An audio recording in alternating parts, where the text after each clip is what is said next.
7 ଜୁଲାଇରୁ 11 ଜୁଲାଇ ମଧ୍ୟରେ ଦକ୍ଷିଣ ପଶ୍ଚିମ ଗାଙ୍ଗେୟ ପଶ୍ଚିମବଙ୍ଗରେ ଏକ ଲଘୁଚାପ ସୃଷ୍ଟି ହେବାର ସମ୍ଭାବନା ରହିଛି, ଯାହାଫଳରେ ପ୍ରବଳରୁ ଅତି ପ୍ରବଳ ବର୍ଷା ଘଡ଼ଘଡ଼ି ହେବାର ସମ୍ଭାବନା ରହିଛି। ତେବେ ଆସନ୍ତା 24 ଘଣ୍ଟା ମଧ୍ୟରେ ଅର୍ଥାତ୍ 8/7/2025 ରାତ୍ରି ସୁଦ୍ଧା 3ଟି ଜିଲ୍ଲାକୁ ଅରେଞ୍ଜ ୱାର୍ଣ୍ଣିଂ ଜାରି କରିଛି ପାଣିପାଗ ବିଭାଗ ଭୁବନେଶ୍ୱର। ଏହି ଜିଲ୍ଲାମାନଙ୍କରେ ପ୍ରବଳରୁ ଅତି ପ୍ରବଳ ବର୍ଷା ହେବାର ସମ୍ଭାବନା ରହିଛି ଏବଂ 12ରୁ 20 ସେଣ୍ଟିମିଟର ପର୍ଯ୍ୟନ୍ତ ବର୍ଷା ହେବ।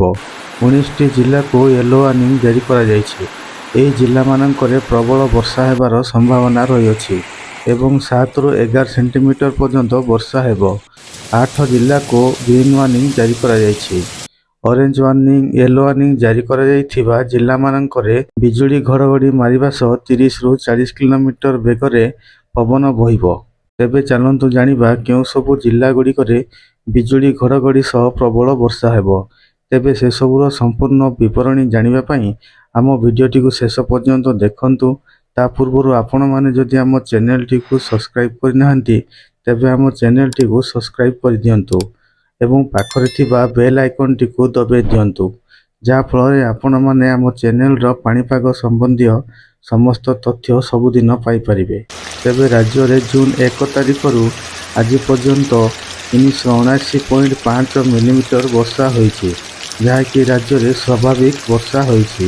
ଆଜି ଦିନର ତାପମାତ୍ରାରେ କୌଣସି ପରିବର୍ତ୍ତନ ଦେଖିବାକୁ ମିଳିବ ନାହିଁ।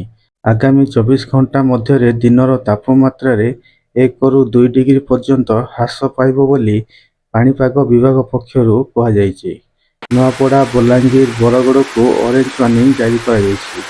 ନବରଙ୍ଗପୁର, କଳାହାଣ୍ଡି, ସୋନପୁର, ବୌଦ୍ଧ, ସମ୍ବଲପୁର, ଝାରସୁଗୁଡ଼ା, ଦେଓଗଡ଼, ସୁନ୍ଦରଗଡ଼, ଗଜପତି, ଗଞ୍ଜାମ, ଖୋର୍ଦ୍ଧା, ପୁରୀ, ନୟାଗଡ଼, କଟକ, ଜଗତସିଂହପୁର, ଭଦ୍ରକ, ଯାଜପୁର, କେନ୍ଦ୍ରାପଡ଼ା, ବାଲେଶ୍ୱରକୁ ୟେଲୋ ୱାର୍ଣ୍ଣିଂ ଜାରି କରାଯାଇଛି। କେନ୍ଦୁଝର, ଅନୁଗୁଳ, କନ୍ଧମାଳ, ଢେଙ୍କାନାଳ, ମୟୂରଭଞ୍ଜ, ମାଲକାନଗିରି, କୋରାପୁଟ, ରାୟଗଡ଼ାକୁ ଗ୍ରୀନ୍ ୱାର୍ଣ୍ଣିଂ ଜାରି କରାଯାଇଛି।